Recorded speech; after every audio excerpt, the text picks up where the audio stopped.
Welcome back. Time now to check in on the politics wrap. Natasha Piri standing by to give us all those details. A very good evening to you, Natasha. As we take stock of the leading political developments this evening, we of course know the significance of this week. Come Thursday, the Parliament of the 7th Administration under the Government of National Unity will be opened up. Although it's not the first time in the country's past, it'll still be history in the making, won't it? Definitely will be history in the making, Mpho. And of course, we've got analysis today, this evening, on the first opening of Parliament, like you've correctly said, under the Government of National Unity. And shortly, we'll be speaking to Dr. Tim Make, who is a local government expert. But moving on to the story for now, President Cyril Ramaphosa will finally open the Parliament of the 7th Administration under the Government of National Unity on Thursday. The GNU concept is not new to the country's political architecture. In 1994, Nelson Mandela led a similar arrangement as provided for him by the 1993 interim constitution. However, this time around, the current GNU is not catered for in the constitution. So help me God. The country's 7th democratic elections have forced political parties with different ideologies to work together. As observers and South Africans alike are pondering on how the new Government of National Unity will work and if it will stand the test of time, the other question that lingers is, since erstwhile political parties are now working together, who will hold the executive accountable? For the first time in 30 years, the once dominant ANC is no longer in charge alone. The President-elect has been duly sworn in. But the Government of National Unity is not new to the country's political landscape. We are blessed with In 1994, a similar arrangement took place, but under different conditions. I believe that the broad outline I have given and the immediate initiatives I have mentioned will allow you to share my joy at the progress already made by the Government of National Unity. At that time, the first democratic elections signaled the end of the apartheid regime and heralded a democratic country. High on the agenda of a new democratic government, a rainbow nation was born. This was evidenced in the formulation of Nelson Mandela's cabinet. The Government of National Unity lasted for 3 years with a mission to bridge inequality created by the apartheid government. It was short-lived, with the then new National Party leader F.W. de Klerk abandoning the GNU Pact. We're not leaving Parliament, we're not leaving the legislators, we're not leaving politics, we are just stepping out of the executives. The current state of affairs started in the last local government elections when it became clear that the ANC is losing popularity with the voters. In 1994, it went into Government of National Unity after it got the majority vote. However, this time around, it dipped below 50% and was forced to constitute government with other 10 opposition parties. With the 1994 Government of National Unity having lasted until 1997, participants in the 2024 arrangement are crossing their fingers for the success of the GNU. South Africans are also keeping a watchful eye on whether this post-Mandela arrangement will stand the test of time.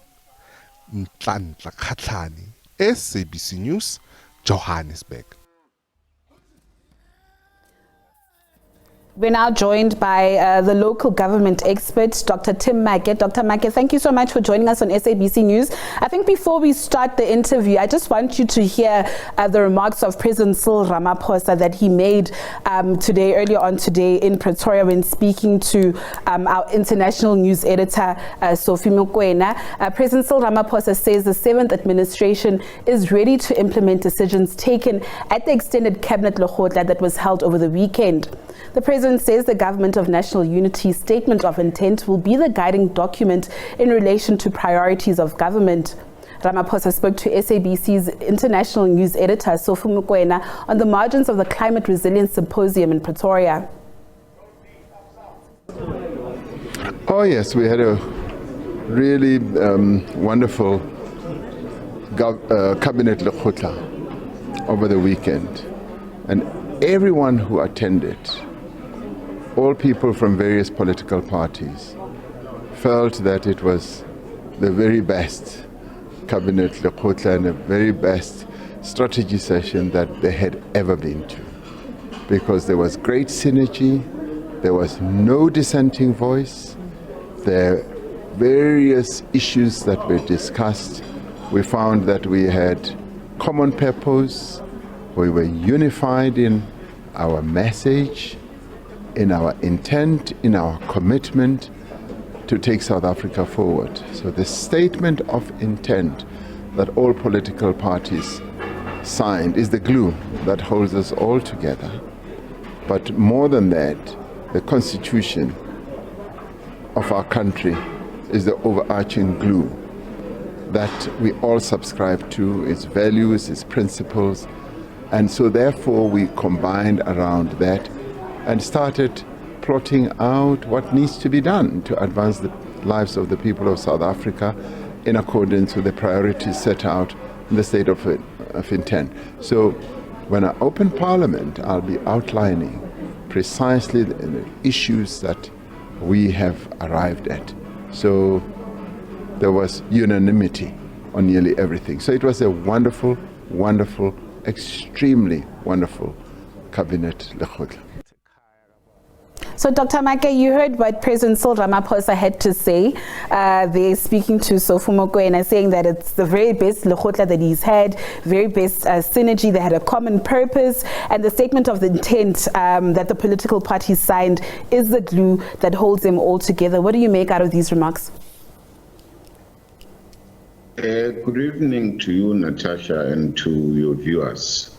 I think first and foremost, I would like to congratulate the President for having ensured stability and achieving stability within his own cabinet. And the reason why I'm saying so is that you realize, Natasha, that the events before the Cabinet Lekgotla were very fast amongst the various cabinet members. But we would have noted that since Lekgotla, there was a lot of discipline amongst the cabinet members, because we no longer started hearing individual voice, let alone even getting to hear what is the final outcome of the Cabinet Lekgotla until we get to hear the President address the nation on Thursday. So I think that's important for us to commend the President for having to ensure that the center must hold, because that was very important for everyone in the country.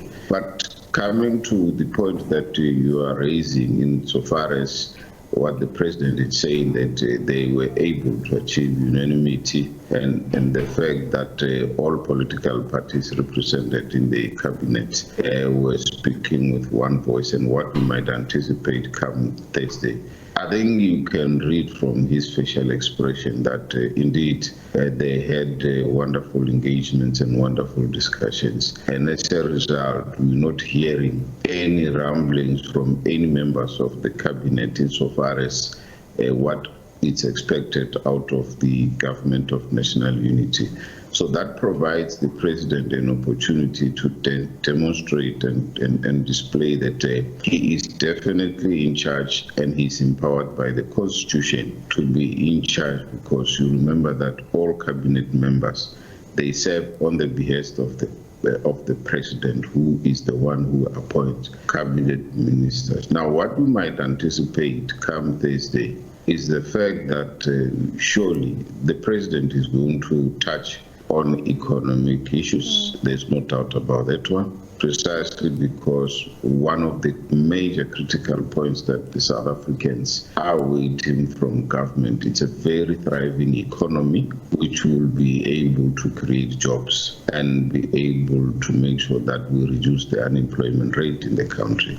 So definitely the President and Cabinet may have not missed that opportunity to discuss the modalities on how to improve the economy in the country. But equally important, you would understand that for various reasons, for such an economy to grow, it will depend on a number of multiple factors, such as your availability of a stable energy. And you would have noted that the comments by the Minister of Energy, just to indicate that the energy, the affordability of energy is one of those issues that they also need to take into consideration.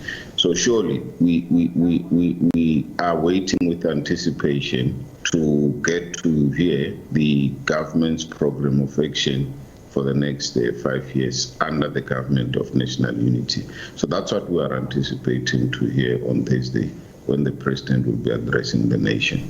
You've actually answered some of the questions that I actually had for you in terms of the expectations of the opening address from the president on Thursday. But I mean, just, gauging people's thoughts and views, it's quite interesting that some had said that they were worried or they were concerned that the ANC didn't have an ANC NEC Lekgotla before the Cabinet Lekgotla, before in previous years we'd see whenever there's a Cabinet Lekgotla that's going to take place, an ANC NEC Lekgotla would take place. Why is this the case? For obvious reason, Natasha, we need to appreciate the fact that when the environment changes, you can't continue to be rigid. You've got to be very responsive to the changing nature of your operations. And in this regard, it will not come as a surprise for the ANC not to hold the NEC Lekgotla as it was traditionally was, precisely because of the fact that they were going to engage with other political parties and make sure that there's an integrated and coordinated approach insofar as the different manifestos that have led to those political parties to win the number of votes and the number of seats which they have achieved.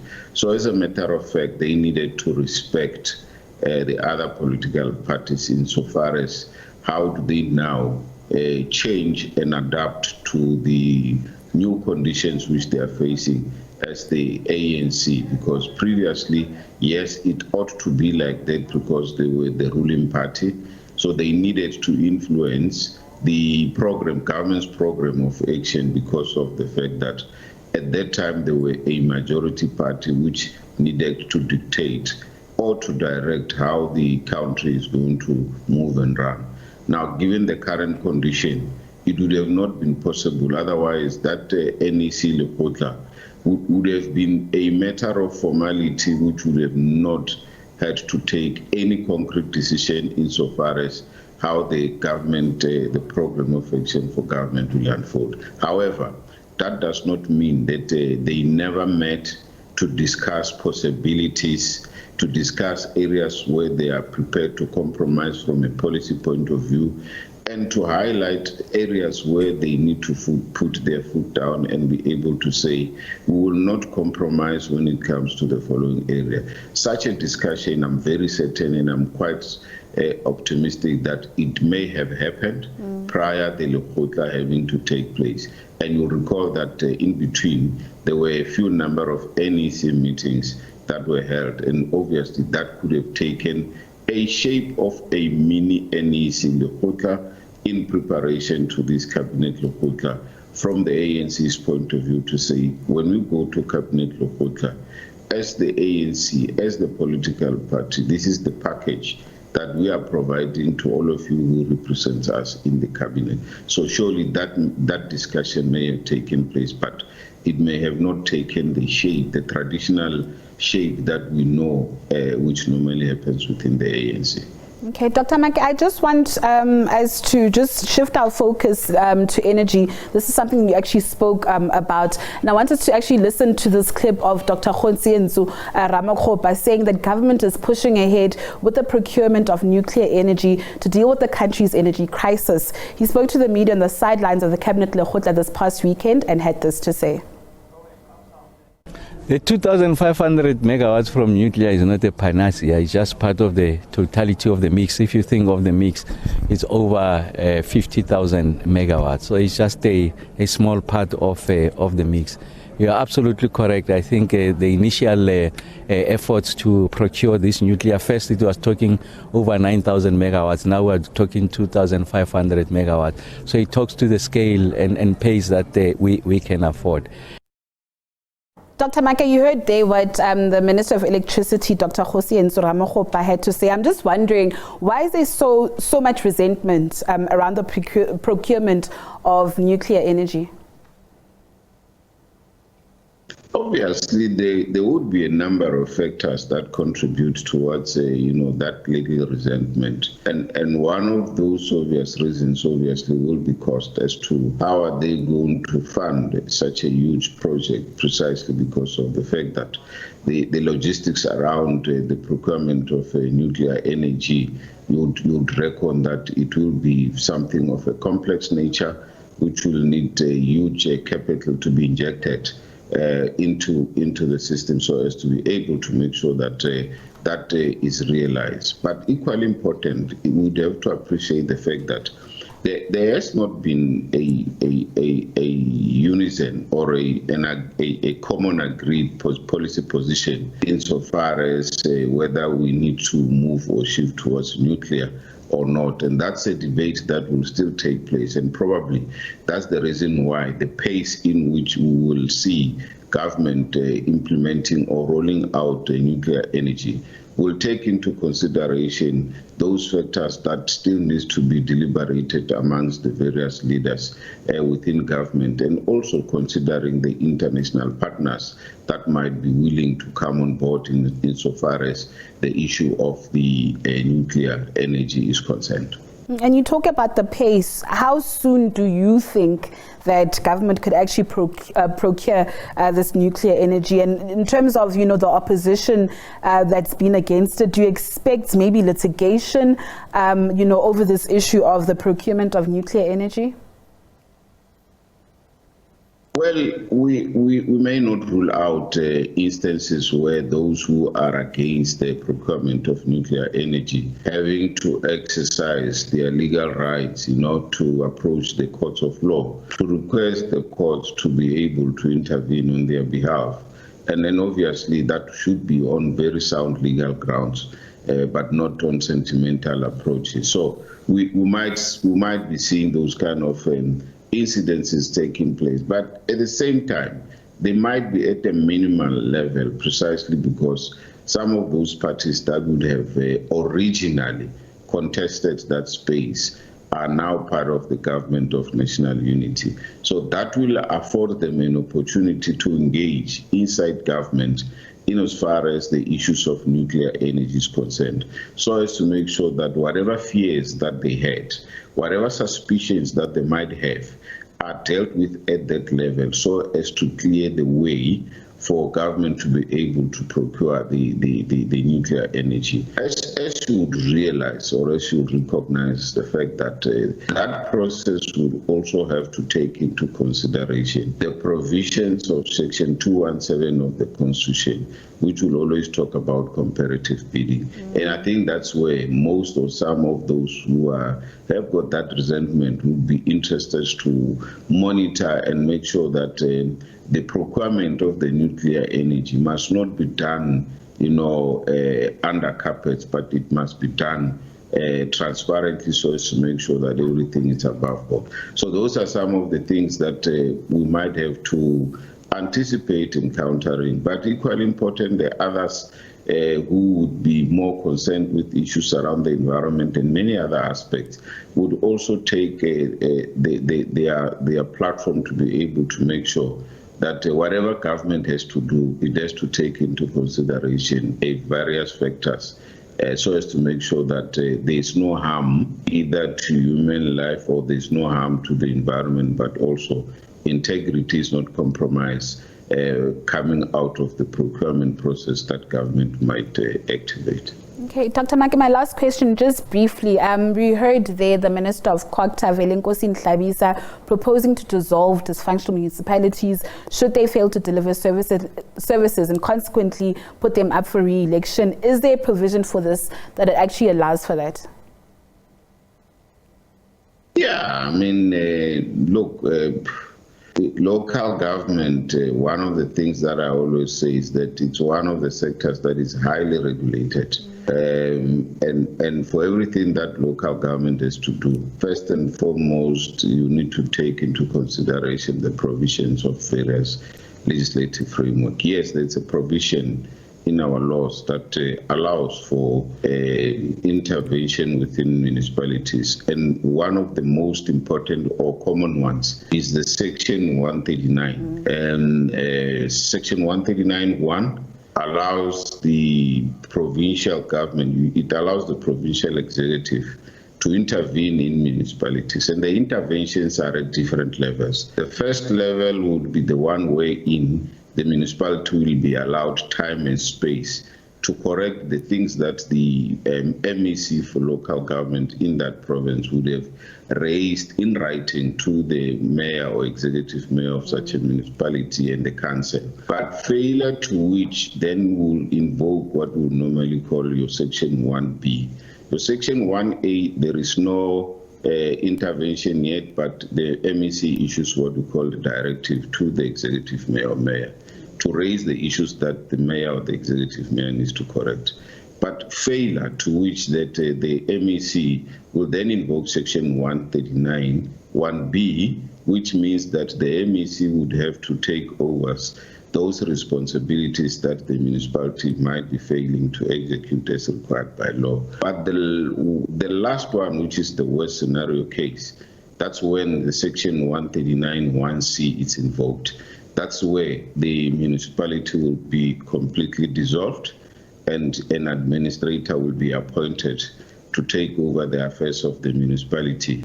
And the MEC would have to make sure that within a prescribed period, the elections are held within the municipality to appoint the new council. And that also is done in line with the MFMA. So all of those allows for intervention by the national and provincial government. Okay. Dr. Make, thank you so much for your time and for your insights. Unfortunately, we've run out of time for this segment of the Politics Wrap, but I leave you in your the capable hands of Mpho. Thank you very much, Natasha Phiri, wrapping up the Politics Wrap. Of course, all in the build-up to the opening of Parliament come Thursday, as we continue, of course, to build up that content and some of the expectations.